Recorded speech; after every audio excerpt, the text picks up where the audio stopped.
Now let's get started. All right, here we go. What's the idea that they're selling, the concept? But I don't know how to make them into this stuff. All right, now let me give you an example. Did you notice some pattern that helped you figure that out? Some groups are being very risky here. Oh, wait, Jake, can you give me a quick question? Anything you're fuzzy on? Can you defend your answer? Ooh, let's write that word down. Can somebody build on that?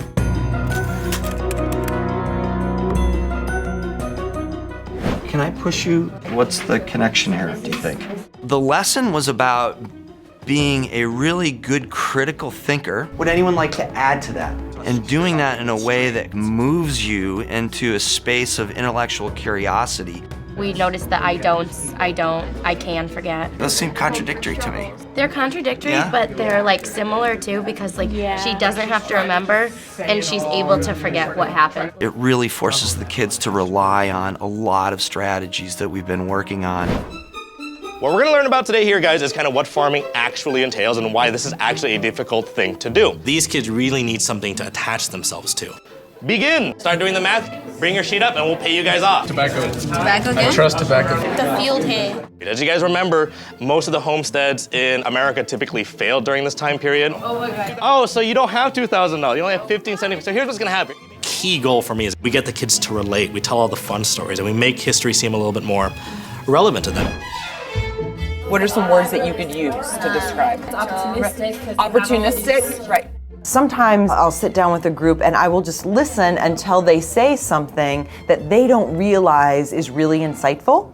And so my job in those moments is to say, did you hear what you just said? This is a really insightful thing. Going down that road again. Ooh, did you hear what you just said? Going down this road again. Going down this road again. So it's that expression. Ooh, did you hear what you just said? Psycho? Yeah, that's one of those concept kinds of things. I think you might have some. I'm gonna have a couple people come up and share some of their thinking with us. Can you show the class your circles?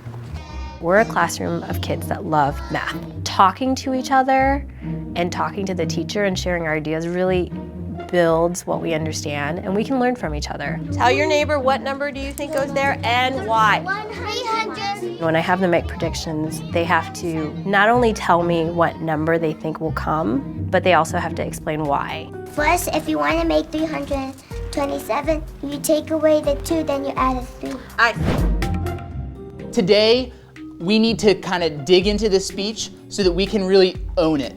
I think that my role is always asking for their best. My role is to push their envelope. I just want us to be thinking about what is he doing? Not just what is he saying, but what is he doing throughout the speech? And if we do that every day, then we're rolling. And the students start to believe in themselves that they can do more than they thought they could. Here he's using what? A story, an example, right? He's using a concrete example here. And then over here he explains, gives a story, demonstrates, perfect. There is a method behind the madness, there really is. Teaching is really about a search for truth. It's made me push myself. It's made me kind of go back and rethink how I do things. You really do genuinely feel like you're making change. You're making them feel like, no, the world is something that is tangible, that they can actually relate to now. When you give your class to them, when you turn it over to them, they get to be who they are. And that's really special and important. I'm there to help them in whatever way they need. I hope that that's what my students say about me, that I help kids. Turn to another neighbor and say, nice counting. Nice counting!